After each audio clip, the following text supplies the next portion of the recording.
we are going to close off this show with a take for 99. It looks like we lost our guy Fred. I'll let him in if he comes back on. We understand that we are, recording from home, so a lot of moving parts, a lot of things happen, but we still try to give you the best content that we can to the best of our abilities. So make sure y'all like and subscribe to the channel once more. And here we are with a take for 99. And for those of y'all watching this show for the first time, we love to get a take and fire off a take that's currently in our minds that we haven't got to cover on this show, and we get to spit it out and go home, even though we're already home. So, we begin right now. And Zay, if you want to kick us off, by all means, the mic is yours. Absolutely. I think my take for 99 cents is that the Giants receiving core will be top 5 in the league next season. I firmly believe so. I think they'll have an opportunity and will give Tee Higgins a big contract. I believe they also will draft Marvin Harrison Jr. first in that first round pick to give them a dynamic receiving core, something they haven't had in almost 2 decades. The last best receivers that they had was OBJ. Before that, it was Plaxico Burress and Amani Toomer. So this is giving them an opportunity to really rebuild and revitalize that offensive juggernaut that they once had, to try to bring in some threat. They have Barkley. They have Darren Waller there. You need to bring in some receiving options out there. And I think Tee Higgins and Marvin Harrison Jr. makes it a dynamic offense. You have all the weapons in the world at that point. So what is stopping you from being a dynamic offense? I think the Giants need to look at the receiving core. They don't have to look at getting a quarterback. They don't have to look at adding additional offensive linemen in that first round. They need to address the receiving options for their quarterback, whether it's Daniel Jones or whoever hell is Bobby Jones, whoever the hell you want to play your quarterback. But you need to give them some receiving options. It's not fair that you're giving these quarterbacks very little to work with to try to move the chains. I understand Brian Daboll was a great offensive coordinator. He's trying to get it together with the offensive weapons on the team. Offensive schemes on the team. But right now, you need to look at the weapons and add more, because right now it's not looking good. So give me the Giants will be a top 5 receiving core in 2024. Yeah, bold take, very creative take, because they have the draft to obviously and the free agency to obviously add on to the roster.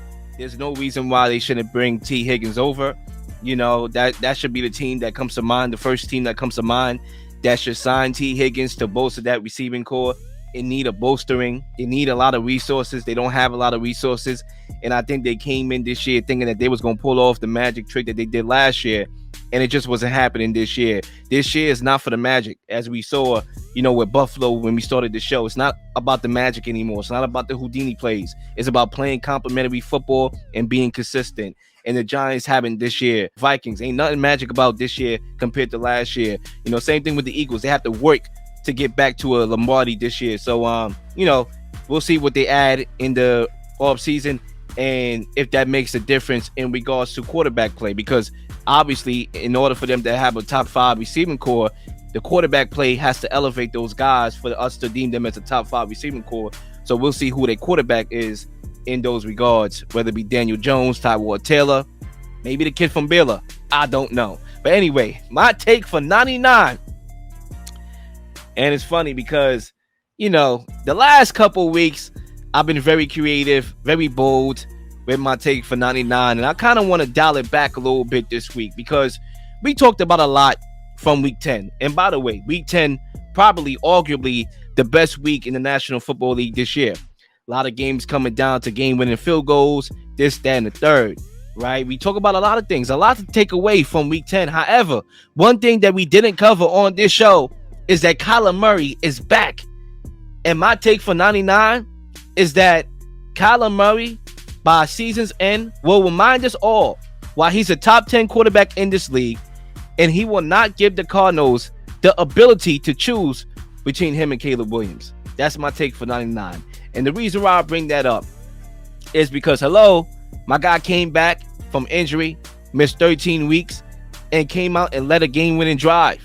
Okay? My guy was spinning Falcons defenders out of their shoes, okay, with a scrambling ability.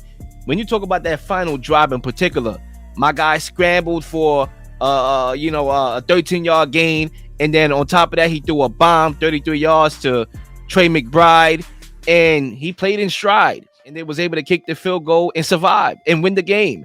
And that's what it comes down to. Kyler Murray tried to tell y'all, he tell y'all a long time ago that, listen, I don't need to watch film like that. Like, yeah, obviously I watch film, but I'm a gamer at the end of the night, okay? I won the Heisman Trophy. I won in high school. I won a championship in high school. I've been a winner everywhere I went because I'm a gamer.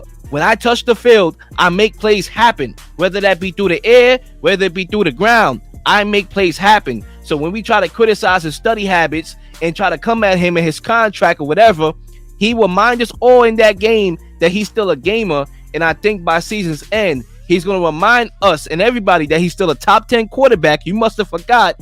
And he's not going to allow the Cardinals to have that ability to choose between him and Caleb Williams because they're going to win games and move out of that sweepstakes, which means that's going to be good news for the Panthers, Bears, and all those other teams, Patriots. They're going to have that opportunity to move on from their quarterback, not the Cardinals, and that's because Kyler Murray is going to show us that he's still that dude. And that's my take, not to be rude. 29 cents?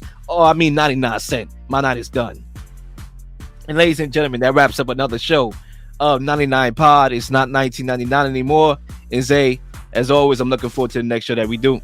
Absolutely. Please like and subscribe to the channel. We're working hard here. The Take with 99 Cents will be on the channel shortly, as well as the content. And everyone enjoy the rest of your week. Please like and subscribe for all the up-to-date content. You've been slinging shows left and right, slinging content left and right. Please don't miss anything. If you do, like, subscribe, leave a comment, or leave a question, something you may want to answer, something you may have. All ideas are great ideas. Nothing's a dumb question.